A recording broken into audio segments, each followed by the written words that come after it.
यदि आज किसी के विचारों पे चर्चा हो रही है तो उसको निश्चित ही प्रासंगिक माना जाएगा, क्योंकि वो चर्चा उसके विचारों पे हो रही है। इस विचार से कोई सहमत और असहमत हो सकता है। नमस्कार, मैं राजेश और आप देखना शुरू कर चुके हैं द वार्ता। आज हम बात कर रहे हैं भारतीय गांधी अध्ययन समिति के, जो गांधी के विचारों के प्रचार प्रसार करने के लिए संस्था है।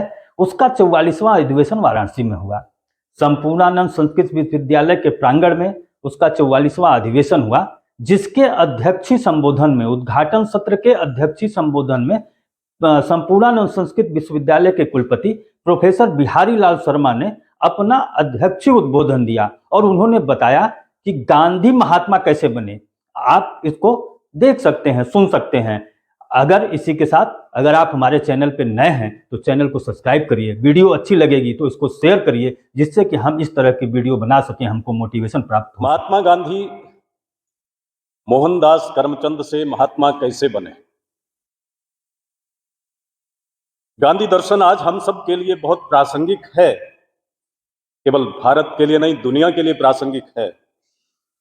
लेकिन पाश्चात्य विद्याओं में रचे बसे मोहनदास करमचंद आखिर महात्मा कैसे बने।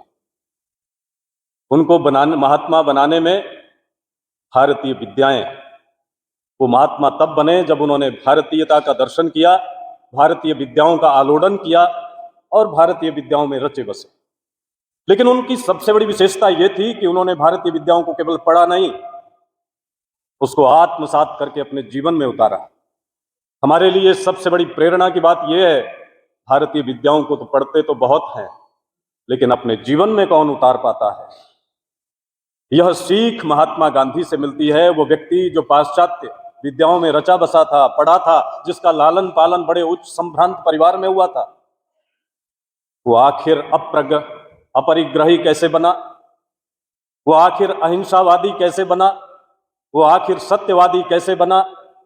मैं जब विचार करता हूं कि महात्मा गांधी आखिर क्या है, महात्मा गांधी माने सत्य के प्रति आग्रह, महात्मा गांधी माने त्याग, महात्मा गांधी माने तारुण्य, महात्मा गांधी माने तितिक्षा, महात्मा गांधी माने समर्पण, महात्मा गांधी माने अनुशासन, महात्मा गांधी माने सत्य के प्रति आचरण।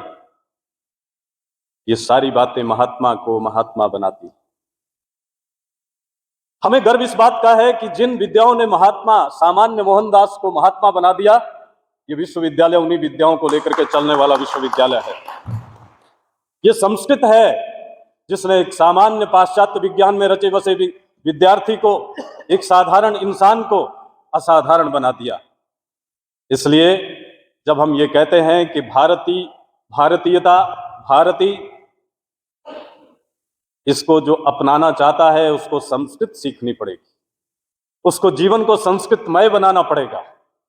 गीता के अध्ययन ने महात्मा गांधी के चिंतन को बदल दिया। उन्होंने पाश्चात्य विद्याओं में बहुत ख्याति अर्जित की थी, लेकिन असली ख्याति तब मिली जब उन्होंने भारतीय विद्या को पढ़ा और जीवन में उसको गढ़ा। लेकिन हमें उम्मीद है कि गांधी दर्शन, वस्तुतः गांधी दर्शन जो है वो समाजवाद की धारा पर टिका है, और समाज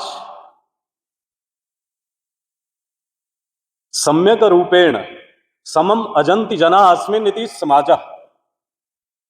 जहां समुदाय एक लक्ष्य लेकर के, एक उद्देश्य के साथ समान गति से सभी चलें, वह समाज है। कोई अगड़ा ना हो, कोई पिछड़ा ना हो, कोई ऊंचा ना हो, कोई नीचा ना हो, कोई छोटा ना हो, कोई बड़ा ना हो। एक लक्ष्य के साथ, एक उद्देश्य के साथ, एक धारा में जब सभी लोग आगे बढ़ने का संकल्प लें और संकल्प लेकर के संकल्प की सिद्धि तक उस यात्रा में लगें, तो वो सामाजिक यात्रा समाज के उत्थान के लिए काम करती है। इसी भाव को लेकर के गांधी जिए और इसी अध्ययन को लेकर के, इसी भाव को लेकर के गांधी ने जीवन भर काम किया, जब से वो महात्मा बने। इसलिए ये समाजवाद, हर व्यक्ति वो कहीं भी हो, वो शक्ति संपन्न हो, इस प्रकार के भाव से सत्ताएं काम करें, इस प्रकार के भाव से सरकारें, शासन काम करें कि प्रत्येक व्यक्ति समरसता के भाव में हो, प्रत्येक व्यक्ति समान रूप से आगे बढ़ने के संकल्प के साथ काम कर सके, उसको समान अवसर मिल सकें। उसकी प्रतिभा का उपयोग हो, सदुपयोग हो, सबको बराबर सम्मान मिले, इस भाव से जब समाज चलता है, इसी चेतना को लेकर के, इसी भावना को लेकर के महात्मा ने जीवन भर काम किया। और चूंकि हमारे यहाँ केवल उपदेश के लिए शास्त्रीय विद्याएं नहीं है, हमारे देश में तो ऋषियों ने आचरण से सिखाया, इसलिए महात्मा को भी ऋषि की श्रेणी में रखा जाता है, क्योंकि उन्होंने भी जब उन्होंने अपने जीवन को बदल दिया तो अपने जीवन के आचरण से सिखाया। एतद् देश प्रसूतस्य सकाशादग्र जन्मना स्वम स्वम चरित्रम शिक्षेरन पृथिव्याम सर्वमानवा। मैं कहता हूं कि इस देश में पैदा हुए जो पूर्वज लोग हमारे थे, उन्हीं के आचरण से सीखा विश्व के लोग जो सारे थे। हमने केवल भाषणों से नहीं सिखाया, और जिसका नैतिक बल जितना अधिक हो, उसकी वाणी में उतना ही अधिक असर होता है।